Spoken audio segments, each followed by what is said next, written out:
Good morning, children. Today we have chapter number 6 from your supplementary reader, Footprints Without Feet. Chapter number 6, The Making of a Scientist by Robert W. Peterson. He was an American newspaper writer, writes especially about scouts and sports. Here you can see he gives a brief description of Richard H. Ebright. It's a biography. You know what is a biography and autobiography. Here he writes about Richard H. Ebright. He is an American molecular biologist. You can see here he got award at a very early age. At the age of 22, he proposed a theory on how cells work. And it was published in the article, The Proceedings of the National Academy of Science. Now you can see, at that particular time, they were allowed to give or they were allowed to publish, the college students to publish some articles, and he succeeded in that. Now going to his biography, Richard Ebright, he was an only child of his mother, and at the very early age he was alone. He has no friends to play with, and you can say that his mother was his only companion. Okay. Now, from the beginning, that means when he was in the kindergarten, he started collecting things, especially butterflies. He was very much interested in butterflies. So you can see here, he was very interested in collecting things such as you can see rocks, fossils, coins, etc. But he was particularly interested in butterflies. Now, because of his driving curiosity, you know what is curiosity? What is curiosity? Curiosity is the tendency to ask some questions to get some answers. So he was such a student. Okay, you can see that here he was very interested in butterflies from the very early childhood. He started collecting butterflies. And you can see his mother calls him Richie. His another name was Richie, and she says that she was the only companion. Okay, so he was always alone, and from the very early stage, his mother she encouraged him very much. You can see here in that he liked to learn. He wanted to learn everything, whatever it is, and learn he did. And in the second grade, you can see one column is given here, especially the butterflies, species and subspecies. When he was in the second grade, he collected about 25 butterflies. Okay, 25 species. And I will ask you one question. Do you know a single name of a butterfly? I think you are not that much familiar with the names of butterflies, but you might have seen different types of butterflies in your life, but you are not that much aware of those names and all. But this child, this man, our Ebright, he was very particular about the butterflies, okay, and he collected different species of butterflies, about 25 species and subspecies of butterflies at the age of only 6 or 7, when he was maybe before that, okay, when he was in second grade. Okay. Now, one more thing is there. When he was very early age, his mother, she brought a famous book, and it made him some changes. Okay, in his what the theory or in his scientific curiosity, it gave him some changes. And the book's name was The Travels of Monarch X. And it was written by Ross Hutchins and published in the year 1966. You can see here, The Travels of Monarch X, and it's written by Robert Hutchins, published in the year 1966. And it was about the migration of the butterflies, especially the monarch butterflies to Central America. Now you can see at the next page, that is page number 54. At the end of the book, readers were invited to help study butterflies' migrations. And there was one doctor called Dr. Frederick A. Urquhart, and you can see he was the professor of Toronto University or University of Toronto. And you can see later on our Richard Ebright, he got several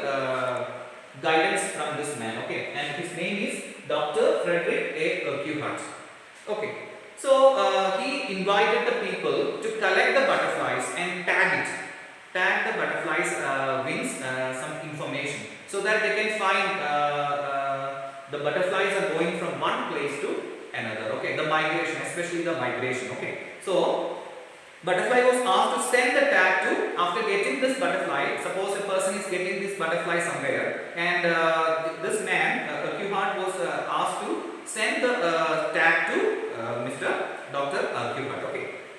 And now the butterfly collecting season around reading. He was there in Reading, Pennsylvania, and he was born and brought up there in Reading. Okay, Pennsylvania, the US. And if you are going to chase them one by one, it was very tiresome task. Okay, so what did he do? He started rearing butterflies there in the basement of his house. Okay, at that also at the very early age of his childhood. Okay, and several years he made his basement as the rearing place for the butterflies. Okay, and now you can see here another table is given. How many kinds of butterflies collected in 6 weeks? You can see here, if you go through the table, you can see a lot of butterflies he collected. Okay, at a very early age. And at last, eventually, I began to lose interest in tagging butterflies. At last, he lost interest in tagging butterflies. And what did he do? And he could find very few butterflies there, the tagged butterflies, and he lost interest in that. Now we will move to the next page, that is 55. Then when he was in 7th grade, what happened? He got a hint of what real science is when he started participating in the county fair. Okay, one science fair was there, one county science fair was there, and it was really feeling to sit there and not getting anything while everybody else had won something. So he was very much disappointed, and he was very very sad, because he didn't get any prize. And he realized that he will get prize, or he will be his entry was slides of frog tissues which he showed under microscope. He realized the winners had tried to do real experiments. That I want to say. Okay, the real experiments. Then only he will get succeed in his life. Okay, he wanted to do some real experiments. What is the meaning of real experiments? The experiments which are not taken by others, okay, which are not done by others. He wanted to do such experiments in his life. Then when he was in 7th grade, he realized that he will win only if he is doing real experiments. Okay, that is what he says. Then after that, he started his scientific the beginning of this real experiments. Okay, when he was he wrote to Dr. Q-Hart for ideas, and you can see Dr. Q-Hart, Frederick A. Q-Hart. He was a university professor. He started guiding him. Okay, he started guiding him. Only because of him, you can see he succeeded in his life as a scientist. Okay, and you can see two people. They are very they gave very good guidance in his life. One was his mother. From the beginning itself, she gave him different things, example telescope, microscope, camera, etc. for his studies, and because he was very curious about it. And next one is a very famous person, Dr. Frederick Q-Hart, university professor. He guided him in finding out the butterflies and the other scientific related things. Whenever there is a doubt, he will ask him. So we also need such a guide, okay, in your life. Your parents might be your guide, or somebody else. For example, some teachers, they are also your guide. Okay. So whenever you need a guide, you have to ask them. Okay. You have to, whenever you suppose if you have curiosity, don't conceal it in your mind. Okay. You have to ask about it to your teacher or whoever it is. Okay, whoever it is possible. So that is what he said. Okay. He never hesitated to ask to his mother or his guide. Okay, so he was very interested in such things. Now, at last, in his grade 8 project, Ebright tried to find the cause of a viral disease that kills nearly all monarch caterpillars every few years. Now he started studying about the viral disease that is being posed by some beetles, okay, to the butterflies, especially the monarch butterflies. He was very much interested in monarch butterflies. The next year, his science fair project was testing the theory that viceroy butterflies copy monarchs. This is very, very important. Okay, the viceroys. There are two pictures given in this book. One is monarch butterfly, and another one is viceroy butterfly. Why viceroy butterflies are always copying? Okay, you can see here. The next year, his science fair project was testing the theory that viceroy butterflies copy monarchs. This is a very important question here. Why it is copying, or you can see here they are disguising as the monarch. Why? This is the reason. Okay, he finds out a reason that there is a thesis he puts forward. The theory was that viceroys look like monarchs because monarchs don't taste good to birds. So that is why they are copying the monarchs. Okay, that is why. So this is very important question here. Then Ebright's project was to see whether in fact birds would eat monarchs. He found that a starling would not eat ordinary bird food. So a starling is a kind of bird, okay, which eats the butterflies, okay, especially the monarch butterfly. And the next page you can see in page number 36, sorry.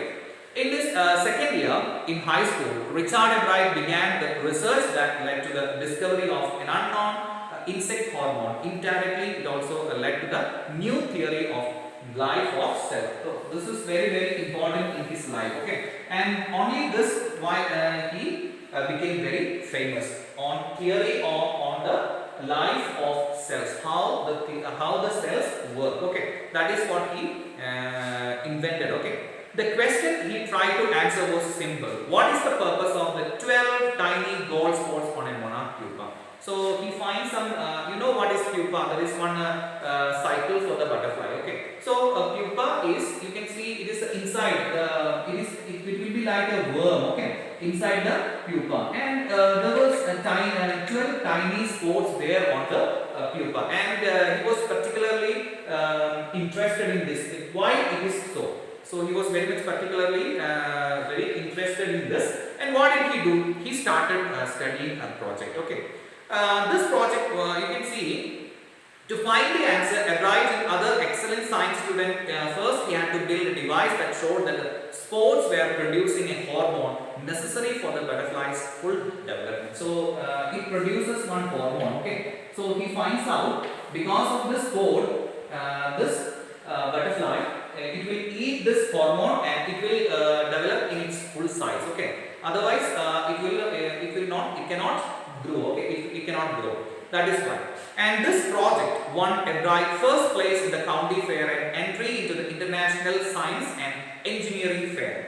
Though he won third place for zoology. That is very important because of this study on when he was a very early. Okay, at his very early age, he started doing all these researches. Okay, so you have to know, if you have your driving curiosity in you, please don't conceal it there in yourself, but you try to open it. Okay, open it and say it to your guide. Okay, you need a very proper guide. A good guidance is needed. Okay, so he got a guidance from Dr. Frederick at Berkeley Hart. So that's why he found this thing. Okay, the hormone, how it helps to the growth of the butterfly.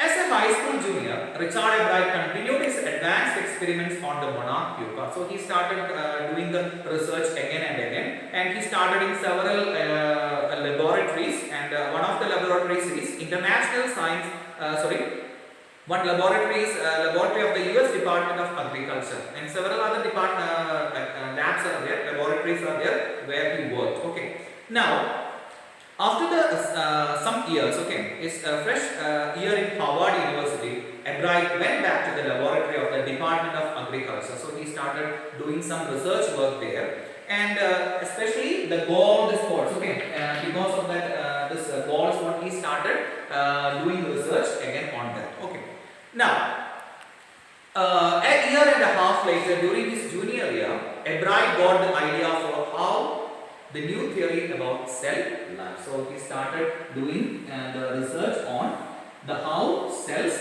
work. Okay, how cells work, the chemical structure. And after that, while he was looking at the X-ray, He found a particular photo, okay, a particular thing, okay. It came while he was looking at X-ray photos, the chemical structure of a hormone. You know what is the hormone, okay? It needs for a life, what I can say, for human beings also, for other animals also. Hormones are very, very important, okay. It is essential for our growth. It is essential for our life, okay. So he finds out the structure of DNA. Okay, it was actually what I can say during the experiment. Okay, unknowingly he finds it. Now, when he saw those photos, a bride didn't shout "Eureka!" You know what is Eureka?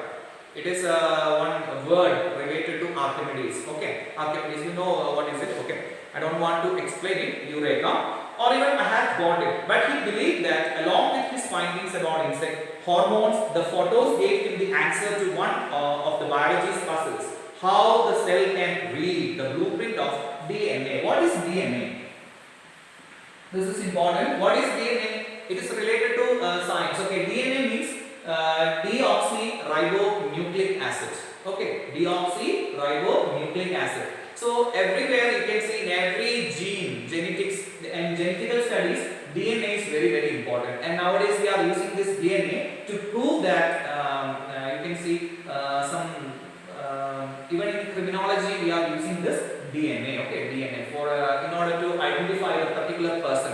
By using this DNA, you can identify a particular person. Okay. So in science, DNA plays a very, very important role. And it has a structure. You might have seen in some pictures. In science, you might have studied what is DNA. Okay, so DNA, he found the structure of DNA.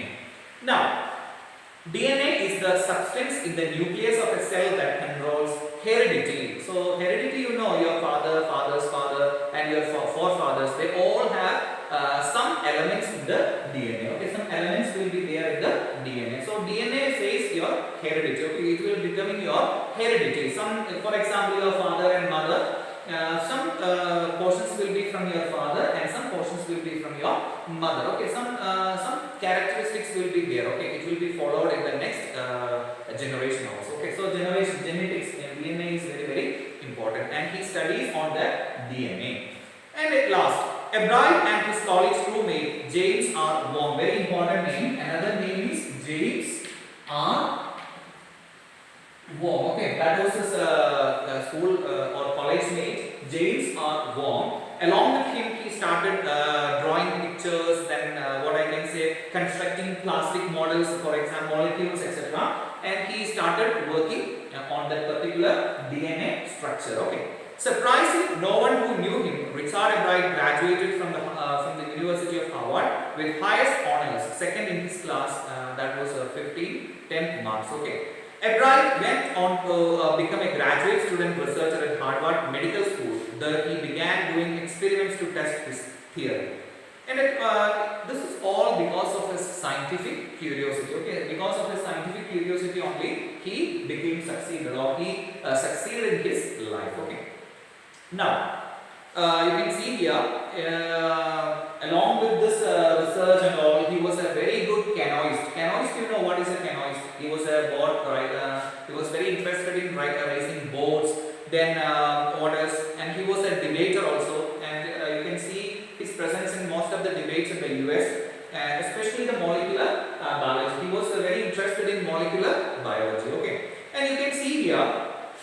Another person from in his life was Werer. Okay, Werer was his social studies teacher. He helped him a lot. He was also one of the guides. Okay, one of the guides of Mr. This man, our Ebright. Now, Richard was competitive, and what he says, it's also very important. What Werer said, his social studies teacher, what did he say? Richard was competitive indeed. Mr. Werer continued, but not in a bad sense. Why he says like that? Because Richard wasn't interested in winning for winning's sake or winning to get a prize. He was not participating in any program in order to get some prize. It was not like that. Okay, so don't be like that. If you have your curiosity or if you have your skill, you have to participate in some programs. Okay, so that you can see here and you can take it as a motivational story. Okay, our Richard's story is a kind of motivational story. How a student only because of his curiosity became success in his life. Okay, that is what here says. And that is one of the ingredients of in the making of a scientist. Start with the first rate mind and add curiosity. So curiosity is very important word here. Okay, curiosity. Curiosity means asking.